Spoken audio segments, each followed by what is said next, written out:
বিগত দিনের লক্ষ্মীর ভান্ডার, সেখানে লক্ষ লক্ষ এমন অ্যাকাউন্ট পাওয়া গেছে যারা লক্ষ্মীর ভান্ডার পাওয়ার যোগ্য নয়, অর্থাৎ ভোটার তালিকা থেকে তাদের নাম বাদ গেছে।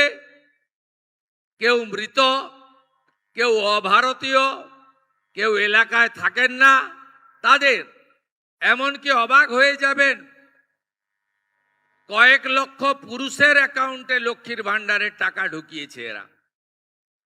এটা সরকারি টাকা। প্রাপকদের কাছে, যোগ্য প্রাপকদের চিহ্নিত করে তাদের হাতে কর্মসূচি পৌঁছে দেওয়ার ইচ্ছাই যিনি নিজেকে প্রধানমন্ত্রী বলেন না, প্রধান সেবক বলেন নরেন্দ্র মোদীজির, আর তার অনুপ্রেরণায় মার্গদর্শনে এই রাজ্যে যে ডবল ইঞ্জিন সরকার তৈরি হয়েছে, সেই সরকারও এই নীতিতে বিশ্বাস করে যে মানুষটির প্রকৃত প্রয়োজন তাকে পৌঁছে দেওয়ার দায়িত্বটা সরকারের।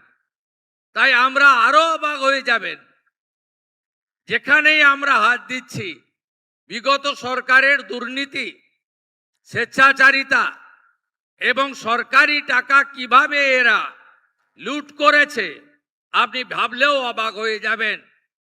পুরুষদেরকে বিধবা ভাতা দিয়েছে। মুর্শিদাবাদ জেলার ডোমকলে একটি ব্লকে ৩,৫০০ ফেক অ্যাকাউন্ট বেরিয়েছে, যেখানে মাইনরিটি স্কলারশিপের টাকা ঢোকানো হয়েছে।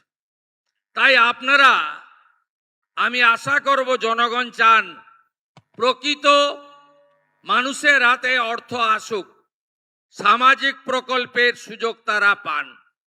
তাই এই সরকারের উষা লগ্নে শুরুতে আপনারা আমাদেরকে সহযোগিতা করুন, আমরা আপনাদের সহযোগিতা করব।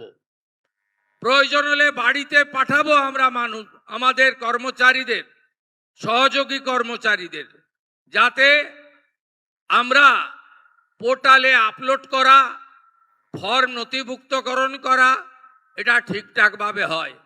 আপনারা সবাই রাষ্ট্রবাদী জনগণ, আপনারা চাইবেন না যে বাংলাদেশ থেকে আসা অবৈধ অনুপ্রবেশকারী তিনি অন্নপূর্ণা যোজনা পান, বার্ধক্য বিধবা ভাতা পান, আপনি চাইবেন না। কারণ এটার অধিকার কেবলমাত্র ভারতীয় নাগরিকদের রয়েছে। আপনি চাইবেন না যারা ভ্যাকসিনেশন করে না নিজের বাচ্চাদের, বলে ভ্যাকসিনেশন করলে নাকি জন্ম নিয়ন্ত্রণ হয়ে যায়, তারা কেন সরকারি সুযোগ সুবিধা পাবে? যারা সরকারি স্কুলে বাচ্চাদেরকে ভর্তি করেন না, সরকার অনুমোদিত স্কুলে বাচ্চাদের ভর্তি করেন না, যারা এমন জায়গায় বাচ্চাদেরকে ভর্তি করান যেখানে তাদেরকে এমন শিক্ষায় শিক্ষিত করা হয় যেখানে বন্দে মাতরম গাইতে বা জাতীয় সঙ্গীত গাইতে তাদের অসুবিধা হয়, তারা কেন সরকারি সুযোগ সুবিধা পাবে? তাই আমাদের যে ফর্ম, আমাদের যে ব্যবস্থা, তাতে আমরা একবারই চাইব, এবং এই স্বচ্ছতার সঙ্গে যে তালিকা হবে, এই তালিকাতে আপনাদের যা যা প্রয়োজন এই ডবল ইঞ্জিন সরকার তাই পৌঁছে দেবে।